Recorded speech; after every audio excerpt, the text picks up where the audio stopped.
The evil wizard MoldeVort has been trying to kill you for years, and today it looks like he's going to succeed. But your friends are on their way, and if you can survive until they arrive, they should be able to help stop him. The evil wizard's protective charms ward off every spell you know, so in an act of desperation, you throw the only object in reach at him, Pythagoras' cursed chessboard. It works, but with a catch. MoldeVort starts in one corner of the 5x5 board. You have a few minutes to choose 4 distinct positive whole numbers. MoldeVort gets to say one of them, and if you can pick a square on the board whose center is exactly that distance away, the curse will force him to move to that spot.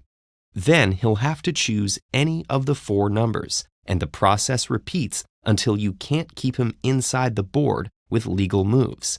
Then he'll break free of the spell and almost certainly kill you. What 4 numbers can you choose to keep MoldeVort trapped by your spell long enough for help to arrive? And what's your strategy?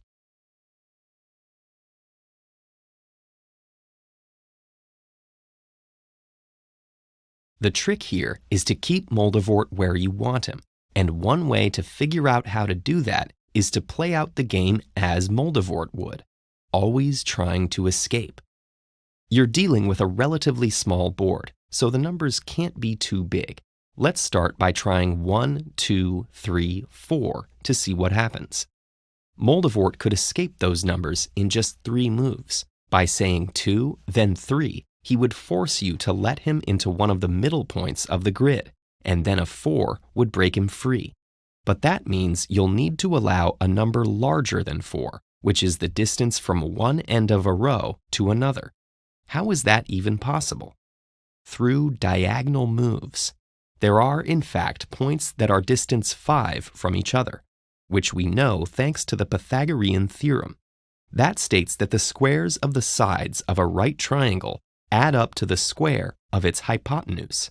One of the most famous Pythagorean triples is 3, 4, 5, and that triangle is hiding all over your chessboard. So if MoldeVort was here and he said 5, you could move him to these spaces. There's another insight that will help.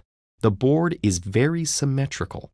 If MoldeVort is in a corner, it doesn't really matter to you which corner it is. So we can think of the corners as being functionally the same and color them all blue. Similarly, the spaces neighboring the corners behave the same as each other, and we'll make them red. Finally, the midpoints of the sides are a third type. So instead of having to develop a strategy for each of the 16 spaces on the outside of the board, we can reduce the problem to just 3. Meanwhile, all the inside spaces are bad for us, because if MoldeVort ever reaches one, he'll be able to say any number larger than 3 and go free. Orange spaces are trouble too, since any number except 1, 2, or 4 would take him to an inside space, or off the board.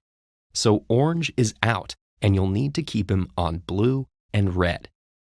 That means 2 is bad, since it could take MoldeVort to orange on the first turn.